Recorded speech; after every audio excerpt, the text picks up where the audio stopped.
Assalamualaikum warahmatullahi wabarakatuh. Alhamdulillahi rabbil alamin. Wassalatu wassalamu ala asyrafil anbiya'i wal mursalin. Nahmaduhu wa nasta'inuhu wa nastaghfiruh.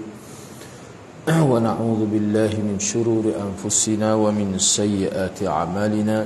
Man yahdihillahu fala mudilla lahu wa man yudlil fala hadiya lahu. Rabbi shrah li sadri wa yassir li amri wahlul 'uqdatam min lisani yafqahu qawli. Amma ba'd. Alhamdulillah, bersyukur pada Allah Subhanahu wa taala kerana dapat bersama pada pagi ini. Insya-Allah pada pagi ini saya akan sambung perbincangan hadis yang ke-60 Kitabul Ilm, Sahih Bukhari Kitabul Ilm, bab yang ketiga, bab man rafa'a sautahu bil ilm, bab orang yang meninggikan suaranya semasa menyampaikan ilmu. Hadis yang ke-60, nota kaki yang ke-23, nota kaki yang ke-23 muka surat 20. Nota kaki yang ke-23 ni berkaitan dengan perawi hadis yang ke-60, iaitu seorang sahabat yang bernama Abdullah bin Amr bin Al-As. Jadi Abdullah bin Amr ni merupakan salah seorang sahabat yang sangat istimewa, sahabat Rasulullah sallallahu alaihi wasallam yang sangat istimewa. Ayahnya iaitu Amr bin Al-As merupakan orang yang bertanggungjawab membawa Islam ke Mesir. Juga merupakan seorang ahli politik yang besar seperti Sayyidina Muawiyah radhiyallahu anhuma, Mughirah bin Syu'bah dan lain-lain radhiyallahu anhum ajma'in. Ramai ahli sejarah yang menyebutkan perkara yang tidak baik tentang ayah beliau ni, Amr bin Al-As. Tetapi itu satu penyelewengan dari sudut sejarah. Kata disebut banyaklah ceritanya. Kalau kita tengok dalam internet tu dia ada. Kalau hak Arab tu lah, kalau hak Melayu payah nak jumpa. Kalau hak Arab tu disebut mana dia ni jahat. Sebelum masuk Islam pun jahat. Selepas masuk Islam pun dia ni kalau kira orang politik, politikus yang licik lah. Mana banyak digambarkan dalam sejarah dia ni menipu dalam berpolitik. Semua tu tak betul kan? Fitnah. Sebab dia ni bayangkanlah ulama letak dia ni, tarah dia ni satu level dengan Muawiyah dari sudut politik, dari sudut kemahiran berpolitik. Ini salah seorang sahabat yang terlibat secara langsung dalam politik. Ramai ahli sejarah Abdullah sendiri, anak dia lah Abdullah bin Amr ni adalah seorang sahabat yang suka beribadat. Tidak seperti ayahnya yang menceburi dalam bidang politik. Jadi minatnya kepada amal ibadat sehingga ada disebutkan dalam hadis dia ni sebagai salah seorang sahabat yang pernah dimarahi oleh Rasulullah sallallahu alaihi wasallam kerana berhasrat mengabaikan tanggungjawab yang lain semata-mata kerana ingin beribadat. Ini contoh ni, ini sebagai contoh lah. Dia kata, lakinni ana usalli wa anamu wa asumu wa uftiru wa atazawwaju an-nisa faman raghiba an sunnati falaysa minni. Minni itu sepatutnya ada ialah. Aku bersembahyang. Apa ni Nabi sebutlah. Nabi kata kepada dia, lakinni, tapi aku bersembahyang. Dan aku juga tidur. Aku berpuasa. Dan juga ada waktu aku tidak berpuasa. Aku juga berkahwin dengan perempuan. Ini kata Nabi kepada Abdullah bin Amr. Jadi orang yang tidak suka kepada sunnahku, maka ia bukan dari kalanganku. Jadi sunnahku di sini apa maksud? Sunnahku di sini maksudnya ibadat seperti Nabi. Kenapa? Ibadat yang dimaksudkan sunnahku di sini ni maknanya bukan semaya tak payah ayat dah sunnah Nabi tu. Bukan puasa. Yang Nabi kata benci kepada sunnahku ni, bukan puak aku ni, bukan bermakna Abdullah benci pada semaya, benci pada puasa, benci pada berkahwin, tidak. Yang dimaksudkan benci sini, semaya tak serupa dengan semaya aku.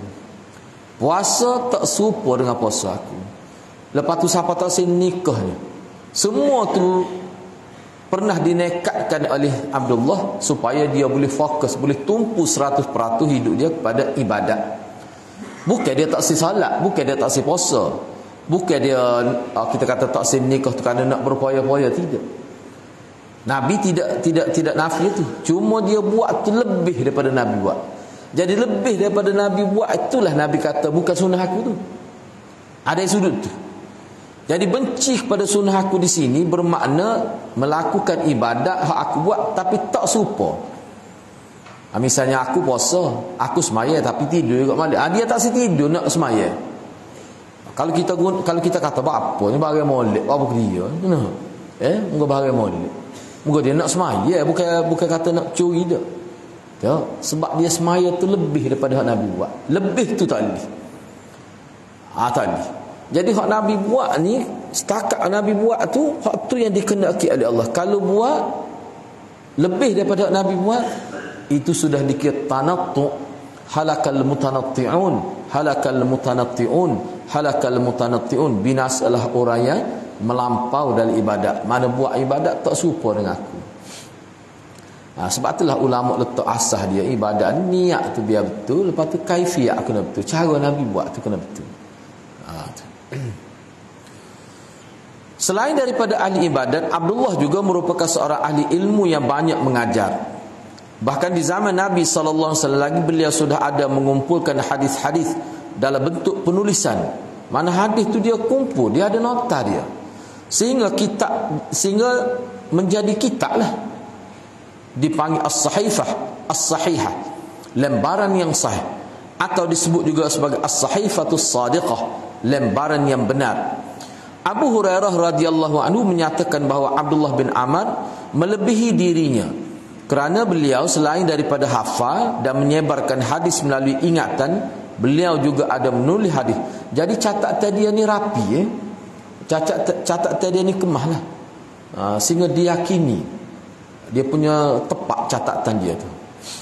Ini terkenal dia, sebab dia ni ahli ilmu di kalangan sahabat. Baik, yang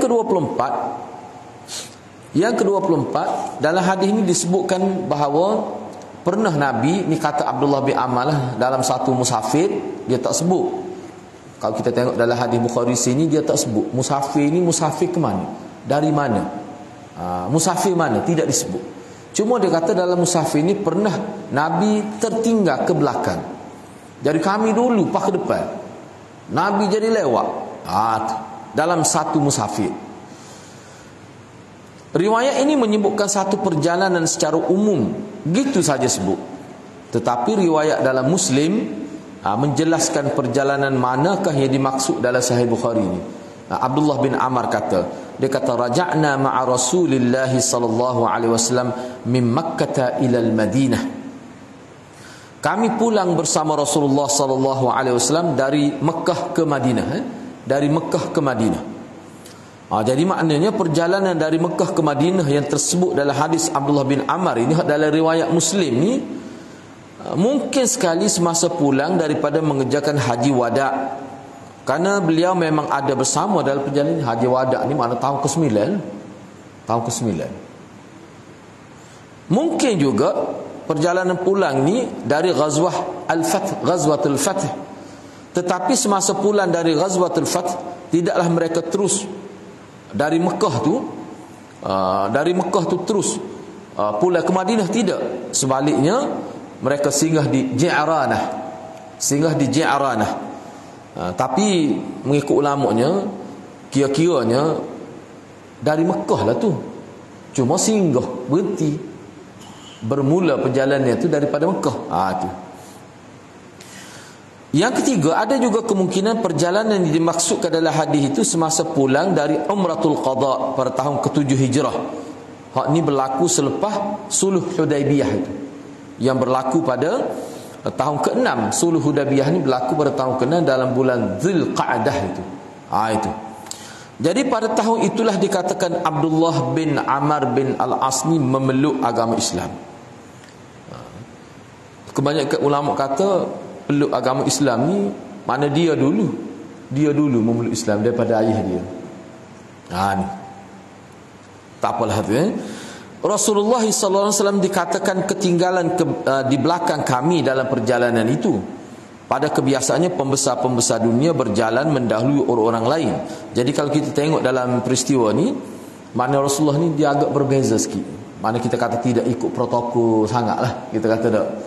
Mana kumpulan Islam ni, mana sahabat-sahabat dia gialah ke depan, jauh dah.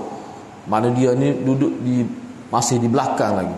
Tidak seperti mana kita kata maharaja di setengah negara ataupun pembesar pada waktu itu, sebagai menunjukkan kebesaran mereka tu, mereka duduk depan. Nabi ni tidak begitu. Ini salah satu bentuk tawaduk, kebersahajaan Nabi SAW. Baik, seterusnya cuba tengok. Yang ke-25, jadi kata Abdullah, dikata bila Rasulullah sampai ke tempat kami berhenti tu, pada waktu tu kami sedang berwudu. Sebab apa? Sebab kira-kiranya waktu solat tu nak habis dah. Jadi dalam keadaan cepat-cepat dan keadaan tergesa-gesa kami ambil wudu. Baik. Di sini ya, cuba tengok nota 25 ni. Jadi di penghujung waktu solat, Nabi sapa tu ketika kami ambil wudu. Nak semaya, sini tidak sebut semaya gapo. Cuma yang pastinya semaya fardu tu nak habis dah waktu. Baik. Berdasarkan beberapa riwayat, termasuk riwayat Bukhari sendiri dalam Kitabul Ilm, di bawah nih, bab man a'ada al-hadits thalathan liyufhima an. Mana dalam kitab Sahih Bukhari juga, Imam Bukhari kemuka satu riwayat di bawah tajuk sesiapa yang ulang 3 kali sebut maklumat tu, menyampaikan maklumat siapa ulang 3 kali supaya difahami maklumat itu. Ada tajuk tu, tajuk khusus Imam Bukhari buat, siapa ulang 3 kali sebut, untuk supaya difahami apa yang dimaksudkan itu. Tu. Ini termasuk dalam kitabul ilmi. Bila mengajar ni, maknanya dalam bab ni, bab akhirat lah. Mana bila kita mengajar ni, kalau anak murid tak faham tu boleh ulang acak kali pun. Jangan duduk kata benak selalu. Kalau ada tok guru tu ala benak, dia kata 2 kali dah royak. Dia kata kalau aku ajar kira reti lama. Parah. Ada setengah-setengah tok guru. Hebatnya kira lah, tapi macam-macam lah tok guru ni. Hadis yang ke-96, dan di dalam hadis ke-96, tak apa kita baca dulu. Dan dalam Kitabul Wudu di bawah tajuk babu ghaslil ar-rijlain wala yamsah 'alal qadamain wala yamsahu 'alal qadamin, bab basuh kedua kaki dan tidak sapu di atas kaki. Atas orang Kelantan panggil kuah kaki. Orang Kelantan panggil kuah kaki. Kuah kaki ni atas ni. Seperti ada sapu atas ni. Bab basuh kedua kaki dan tidak menyapu di atas ni. Ni dia panggil batn rijl, ni qadam, bagi atas, zahrul qadam. Orang Kelantan panggil kuah kaki. Bukan kura-kura kaki. Kuah kaki. Tu. Dia sapu atas ni. Tu bab tu. Hadis ke-163. Solat yang dimaksud. Jadi dalam riwayat tu, riwayat Bukhari juga, tapi dalam bab lain sebut cerita ni berlaku dalam waktu asar. Untuk salat asar berlaku ni. Untuk salat asar. Jadi hak ni tak sebut. Tapi dalam kitab Bukhari juga di tempat lain, misalnya hadis 100, hadis 96, diulang sebut hadis ni. Lepas tu hadis 163, dalam hak tu sebut bahawa yang dimaksudkan waktu solat ni solat asar. Baik. Di dalam riwayat ini tersebut arhaqatnas salatu. Salat, jadi bila sebut arhaqatnas salatu, as-salatu ni jadi fa'il bagi arhaqat. Kalau baca gitu, kalau kita baca arhaqatnas salatu, mana salatu jadi fa'il, maka terjemahannya sembahyang telah membuatkan kami kesempitan waktu. Tu kalau baca as-salatu. Atau kami telah berada di penghujung waktu salat. Berdasarkan riwayat ke-96 pula tersebut, arhaqnas salata. Arhaqnas salata, salat tu jadi maf'ulun bih. Kalau bahasa Melayu jadi objek lah. Kalau kita baca arhaqnas as-salata, maka terjemah dia kami telah melewat ke salat. Kami telah melewat ke salat. Dia akan jadi gitu terjemah dia. Keadaan tu sama ya, lewat belakang. Tapi hak ni semaya telah melewat ke kami.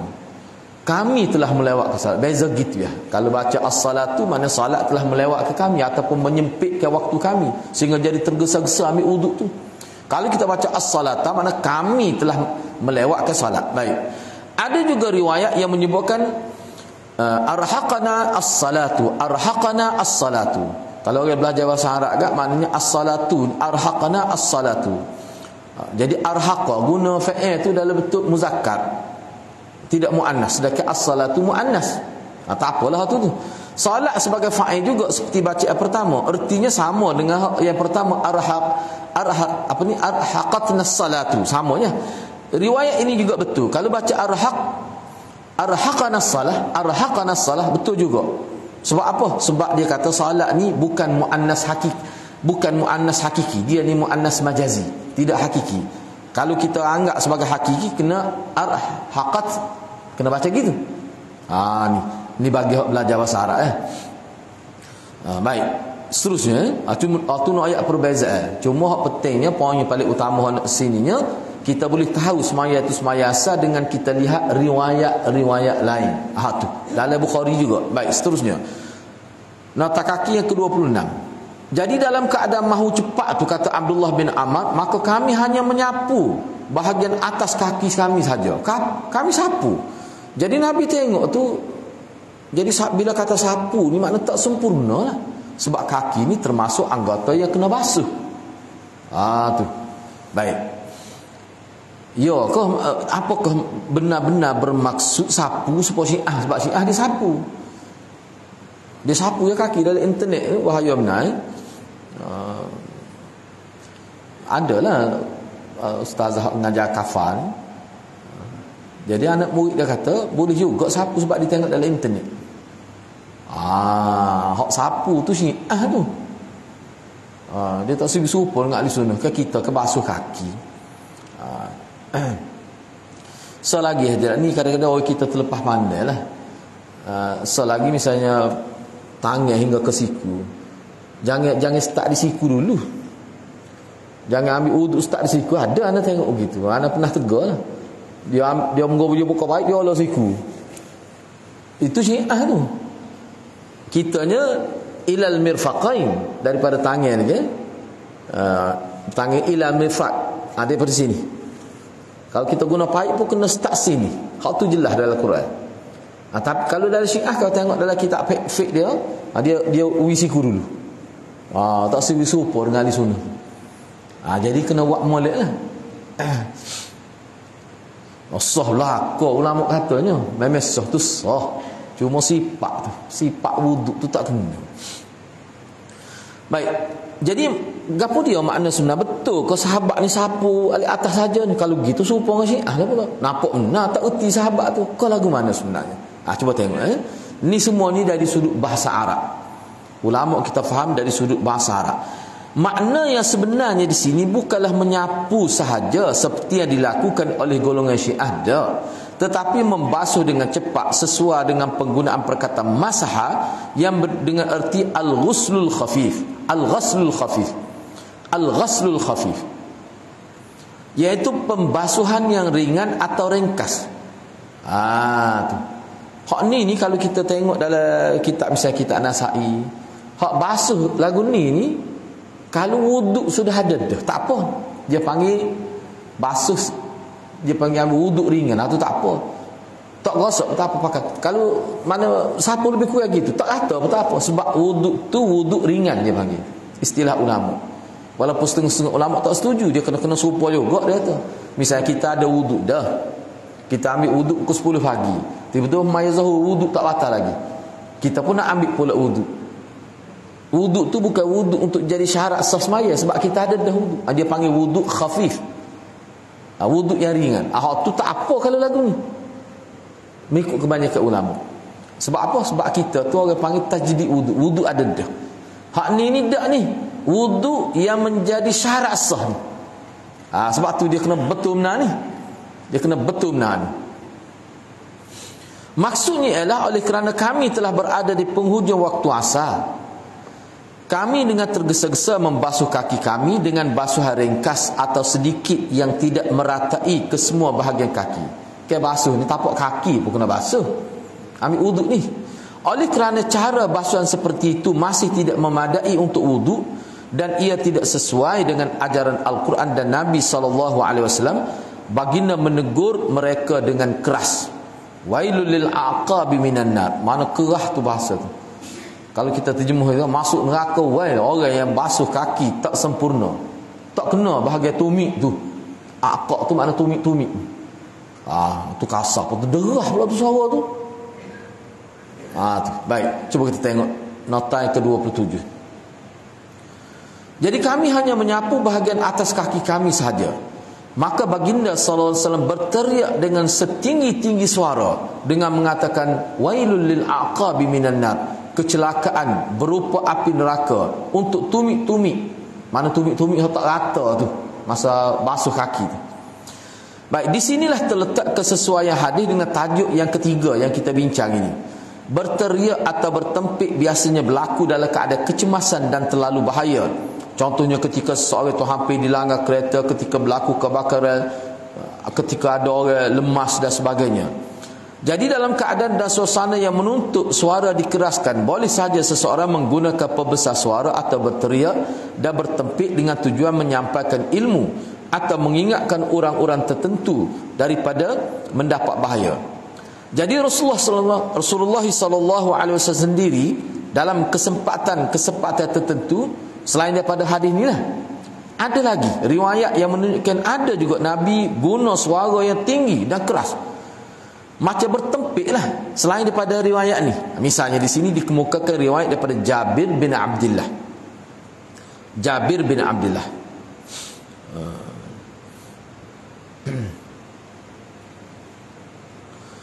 beliau meriwayatkan katanya,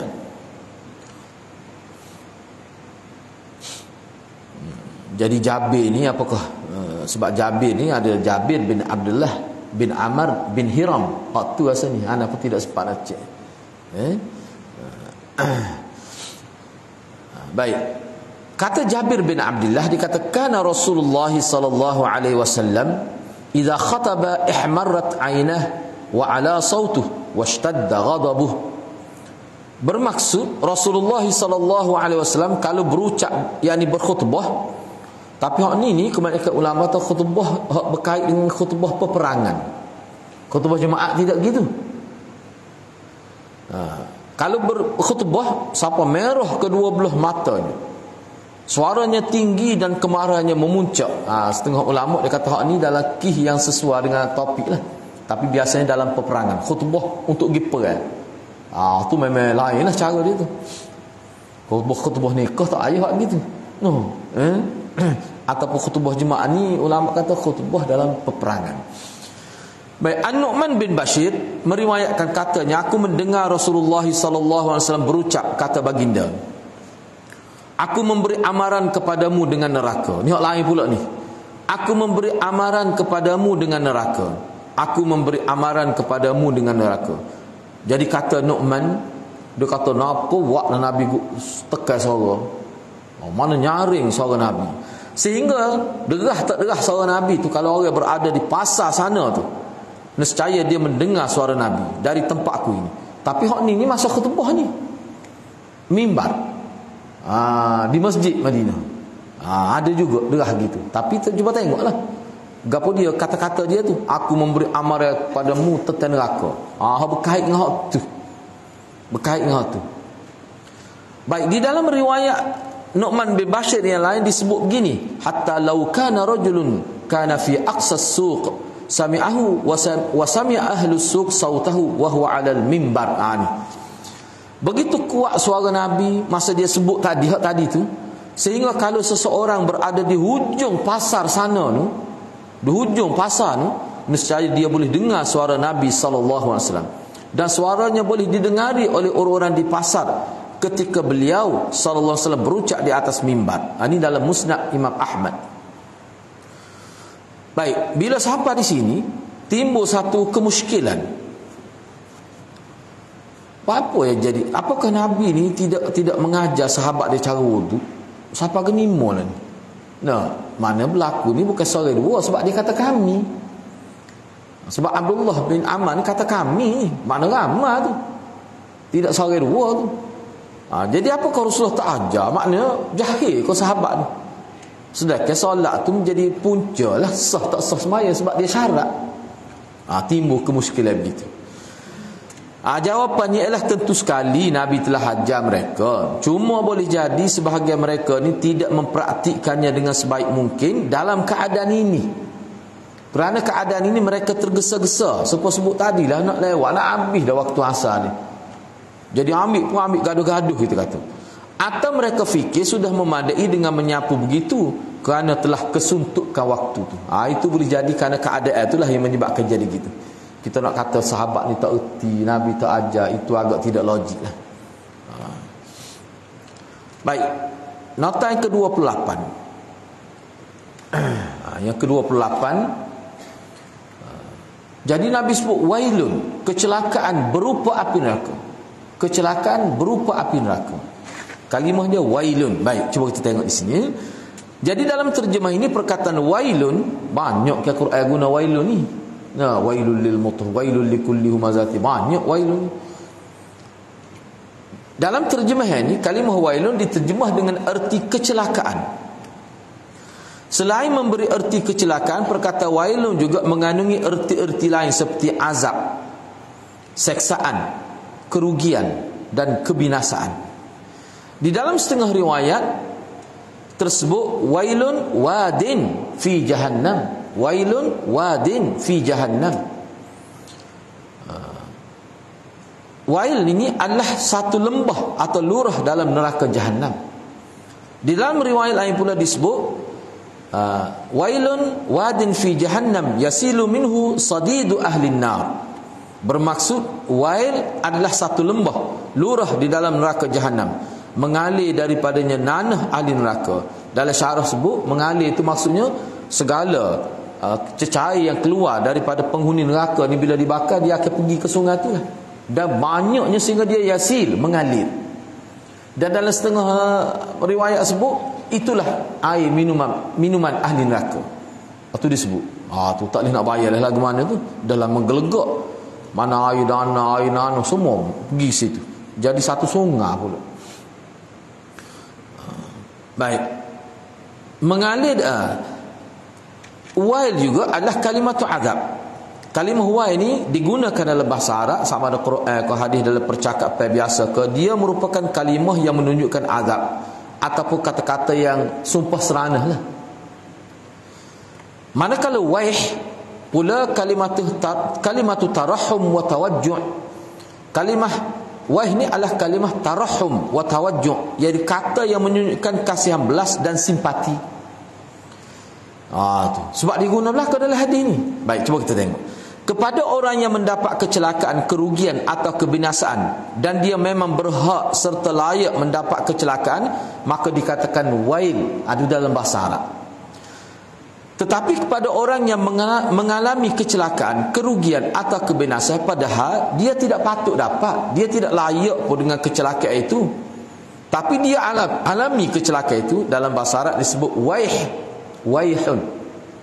Sebagai contoh, penggunaan waih dalam hadis Nabi SAW dapat dilihat pada sabda Nabi yang berikut.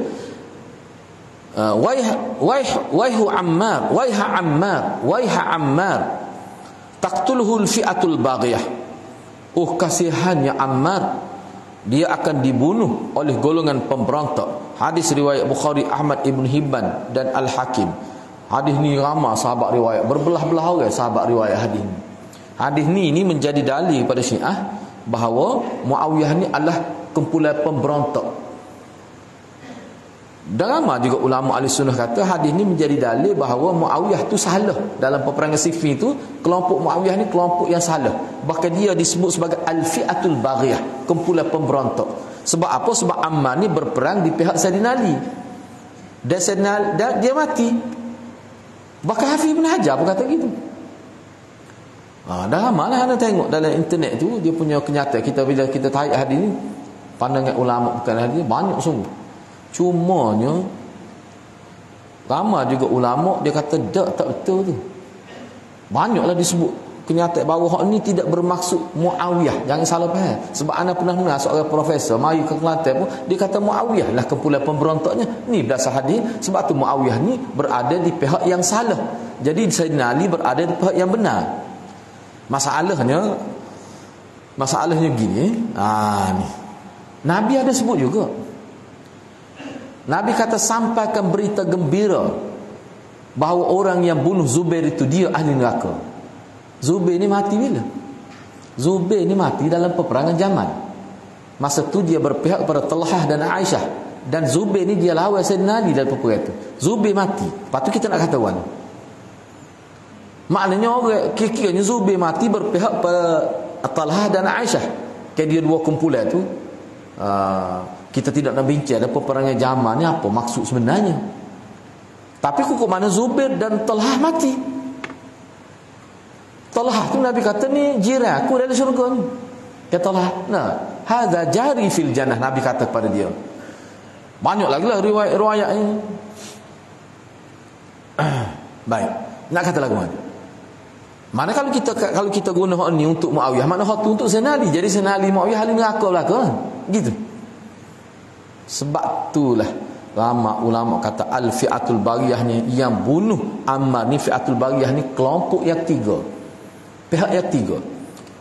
Ada setengah ulama sebut, panjanglah dalam internet. Bagus dia sebut kata-kata orang dia kumpul tak setepak, kita boleh baca.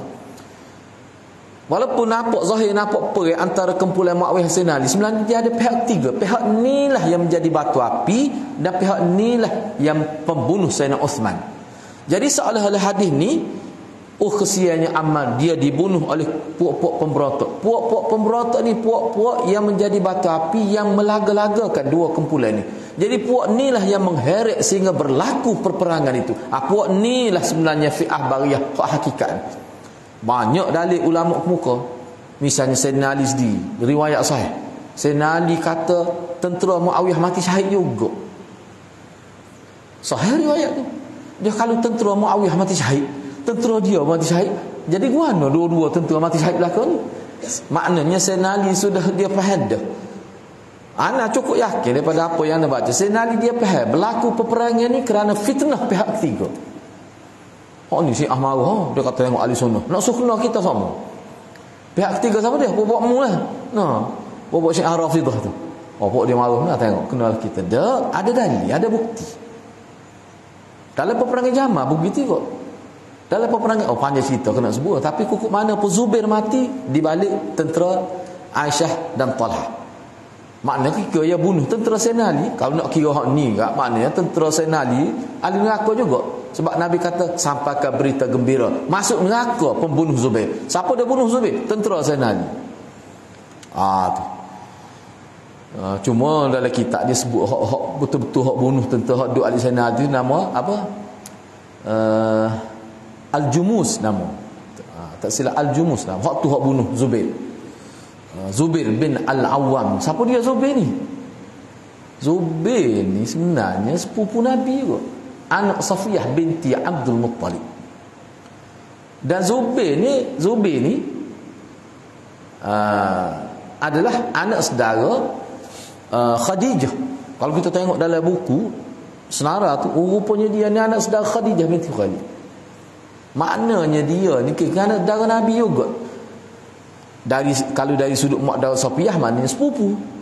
Kalau lihat dari sudut isteri dia Khadijah ni, mana anak saudara sahabat dia. Tu Zubair bin Al-Awwam ni jadi natu Sayyidina Wakar. Baik, tak apalah. Saja sebut tu supaya takut jadi pening tengok nah. Baik. Cuba tengok yang ke-29 ni. Jadi kecelakaan berupa api neraka untuk tumit-tumit, al-aqab, tumit-tumit. Kebanyakan ulama mengatakan sabda Nabi sallallahu alaihi wasallam ini mengandungi majaz bil hadz, kerana ada mudhaf yang dibuang sebelum perkataan al-aqab. Takdirnya ialah wailul li ashabil aqab. Majah ni makna kita tak boleh majah ni mudah kalau sebut maknanya celakalah untuk tumit-tumit. Berapa tumit saja ke? Betis tak kena. Dia panggil majah tu bukan maksud tu sebenarnya. Dia maksudnya mudhaf tu. Mudhaf tu lah ashab. Cuba kita tengok. Majaz bil hazf. Majah dengan hazah mudhaf. Hak yang dikatakan celaka tu bukan tumit sebenarnya. Hak mana? Wailul li ashabil aqab. Celakalah bagi tuan-tuan punya tumit tu, yang tidak basuh tumit dia dengan betul masa ambil wuduk tu. Celaka tu kepada tuan dia, bukan tumit tu. Tumit tak salah. Tu panggil majaz bil hadfi. Kita buat mudhaf. Mana mudhaf? Ashab tu mudhaf. Al-aqqa tu mudhafu ilaih. Sebab itulah buat itulah dia bahasa Arabnya gitu ya. Lepas tu tak faham tak apa tu. Sebab tu dia kena itu bahasa Arab lah. Jadi maksudnya kecelakaan berupa api neraka untuk tuai-tuai punya tumit yang tidak meratakan air ketika wuduk hingga ke tumitnya. Sebab kita kata ginilah. Kita kata tolu kaki mana tak basuh kaki naik atas rumah ni. Tolu kaki. Hak dia kata tolu tu punya kaki tu. Tu majah je tu. Majah bil hadz. Tolu lah kaki mana tak erti. Kaki memang tak erti. Jadi sebut kaki tu maksudnya tuai punya kaki tu. Tu majah bil hazmi tu dia panggil tu. Orang Melayu berguna galik-galik dah. Banyak kita guna gitu. Lembu mana bodoh mari berok tu. Lembu bodoh. Lembu memang bodoh. Tak ada lembu sidik. Sebenarnya nak kata tuai mana bodoh ni pergi lembu. Itulah maksud tuai lembu tu. Lembu juga. Tu. Jadi banyak orang kita guna gitu. Ini maksudnya dia panggil majaz lil hadz, bil hadz. Baik, tak apalah. Itu satu bentuk takdir. Takdir ni mana andaian kalimah yang dibuang itu. Sebahagian mereka pula mentakdirkan begini, wailul lil muqassirin fi ghaslil aqabi minan nar. Wailul lil muqassirin makna celakalah bagi orang yang cuai semasa basuh tumit. Celaka tu celaka dengan dapat neraka, bukan celaka sikit-sikit dak. Bukan celaka sikit ni. Celaka dapat neraka, masuk neraka. Lil muqassirin bagi orang yang cuai fi ghaslil aqab semasa basuh kaki. Dia tak basuh tumit. Itu maksud dia. Ada juga yang takdir gitu, tapi maksud sama saja. Oleh kerana manusia tegak di atas tumitnya, maka apabila dikatakan tumitnya diseksa dalam neraka, dengan sendirinya ia menunjukkan tuai punya tumit tu juga diseksa dalam neraka. Bukan kata tumit saja Allah dalam neraka, tuai duduk luar, tak gitu. Tidak maksud gitu. Makna sekali dengan tuai-tuai lah tu. Jadi perkataan min di dalam hadis tersebut sebelum perkataan nar boleh juga dipakai dengan erti fi, makna dalam, dengan makna dalam. Seperti terpakai dalam firman Allah, minan nar tu maknanya finnar. Min dengan makna fi.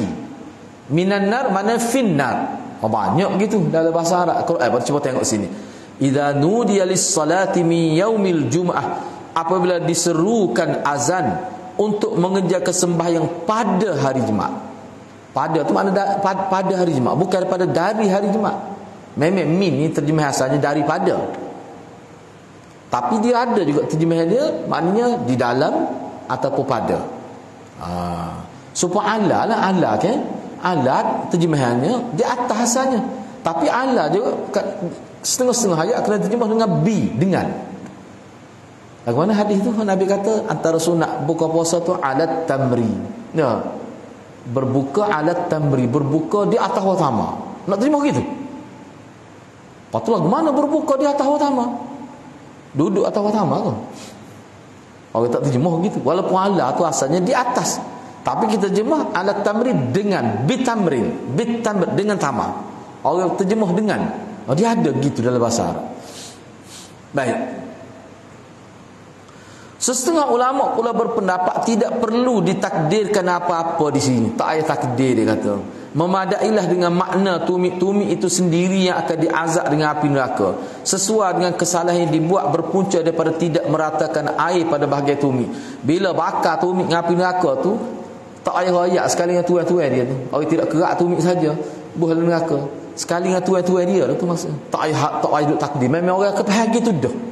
Ada setengah ulama menyusuh takdir tu. Pakai begitu ya. Tumit dibakar. Tumit apa? Tumit mu lah. Lepas tu mu je sekali dengan mu. Tak payah royak tu. Gitu ya. Dia azab pula satu bahagian tubuh sahaja, sama sekali tidak bererti bahagian-bahagian tubuh yang lain tidak terasa sakit dia. Bila kena kaki berair putih mata. Anak ayatnya bahawa bila sebut kaki tumit tu kena api neraka, maknanya habis licin lah tu tubuh. Mana seorang manusia. Sebagai contohnya, lihat saja apa yang disabdakan oleh Rasulullah sallallahu alaihi wasallam tentang seksaan yang dialami bapa saudaranya Abu Talib. Bukankah Rasulullah sallallahu alaihi wasallam telah bersabda? Ni.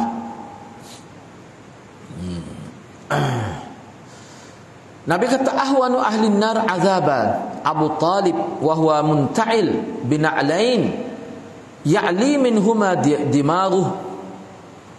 Yaghli tu yaghli minhuma dimaghuh. Ahli neraka yang paling ringan azabnya ialah Abu Talib. Dia memakai sepasang sepatu, otaknya bergelegak kerana kepanasan sepatu yang dipakainya itu. Hadis riwayat Muslim dan Ahmad. Sebut gini ya. Sebab ada setengah anak tengok tu, dia kata hak ni kesal sebab dia sambut maulid lah ni. Sebab dia sambut hari jadi Nabi masa Nabi lahir kan, dia jauh ke Nabi sambut maulid ke apa tu. Ada sebut gitulah. Kesal dia kerana dia duduk saya sangat ke Nabi, sambut maulid itu. Sekarang ni dia tak sebut tu. Waktu tu orang panggil tambah seniman itu dia panggil tu tambah orang lain. Tak suruh tambah gitu ya sebut Cuma ada setengah ulama sebut kerana ayatnya hak paling ringan. Dalam syarah disebut ada ketikanya begitu. Bukan sama. Enggak kalau paling ringan siapa gelegak atau ringan kau sebenarnya. Tak. Bukan nak ayat ringan ni, nak ayatnya perbandingan. Hak ringan setahun ni, makna siapa gelegak ni berat benar. Maknanya hak berat lagi ada. Bukan nak ayat ringan sebenarnya, nak ayat perbanding. Maknanya berat belaka gelegak otak ni nak. Kesal daripada pakai selipar, pakai kasut, gelegak otak. Baginda juga bersabda tentangnya begini.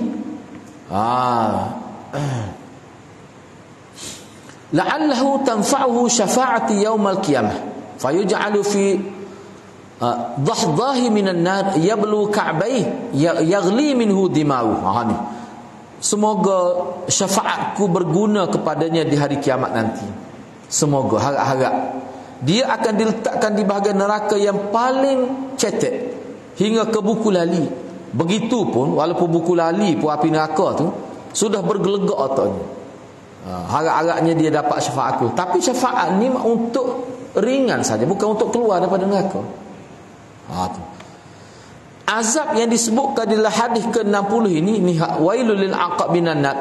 Azab yang disebutkan dalam hadis ke-60 ini adalah di dalam neraka, bukan di pada mahsyar dan bukan juga semasa di alam kubur.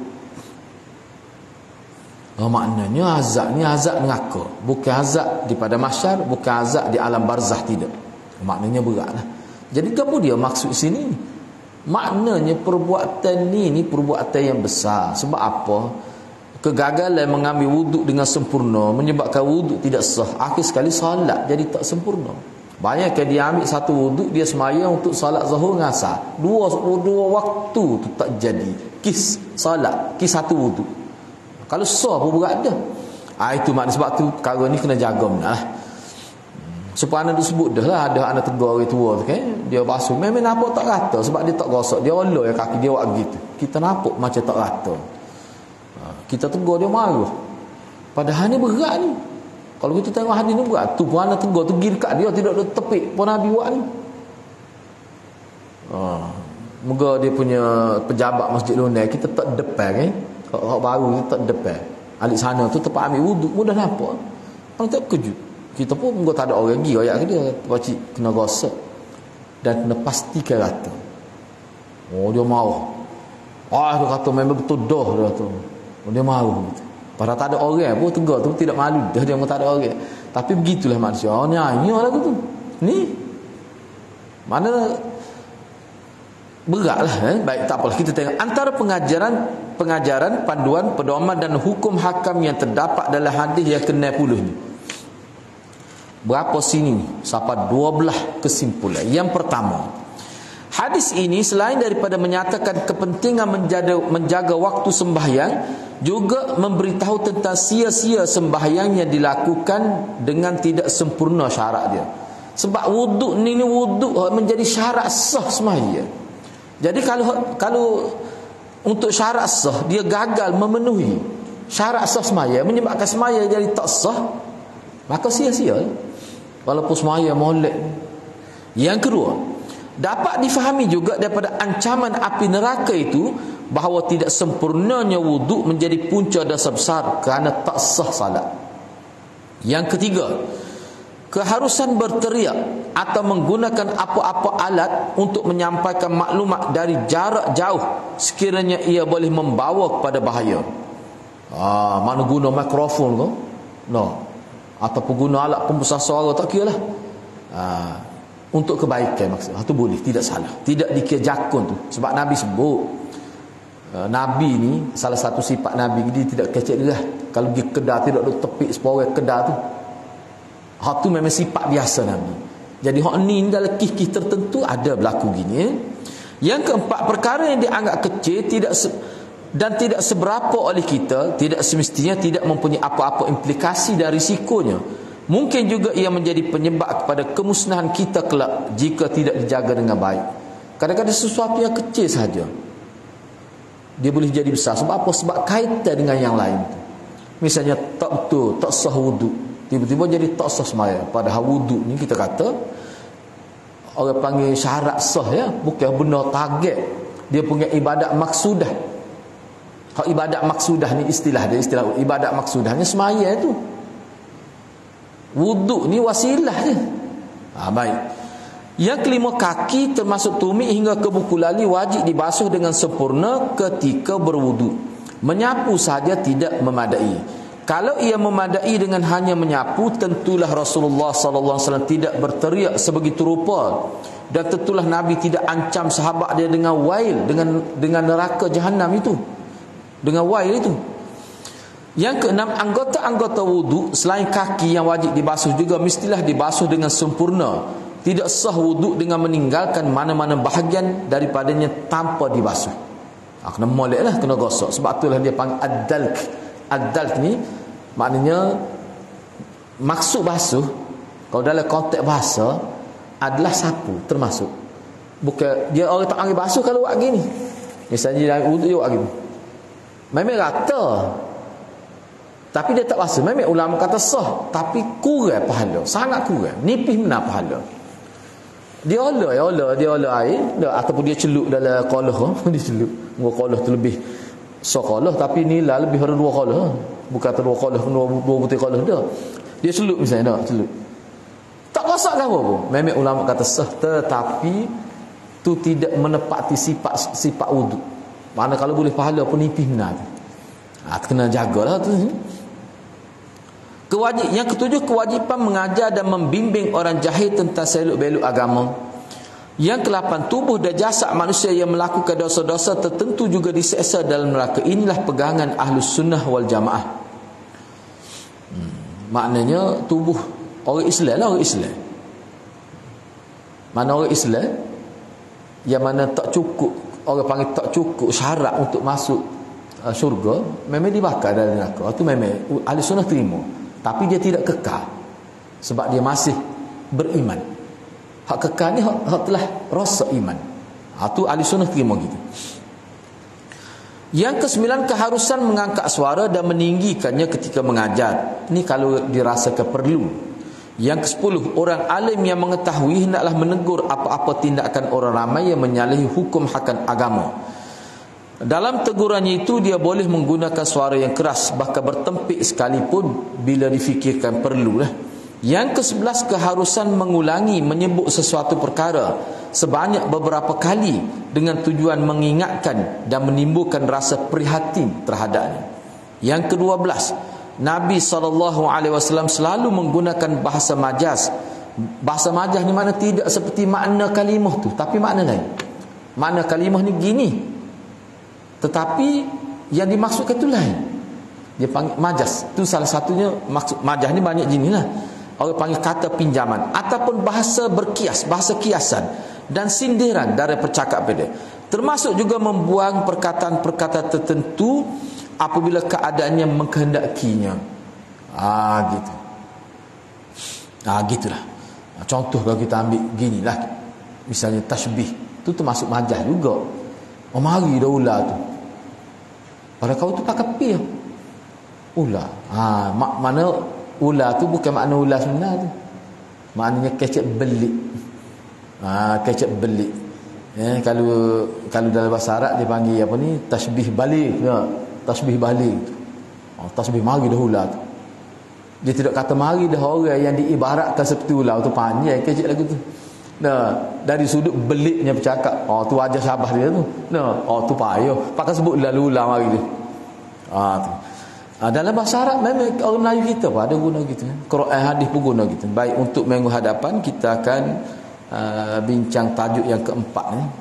Tajuk yang keempat ini. Jadi kita berhenti setakat itu dulu. Mudah-mudahan Allah berkati kita semua. Aqulu qawli hadza wa astaghfirullahal azim li wa lakum. Assalamualaikum warahmatullahi wabarakatuh.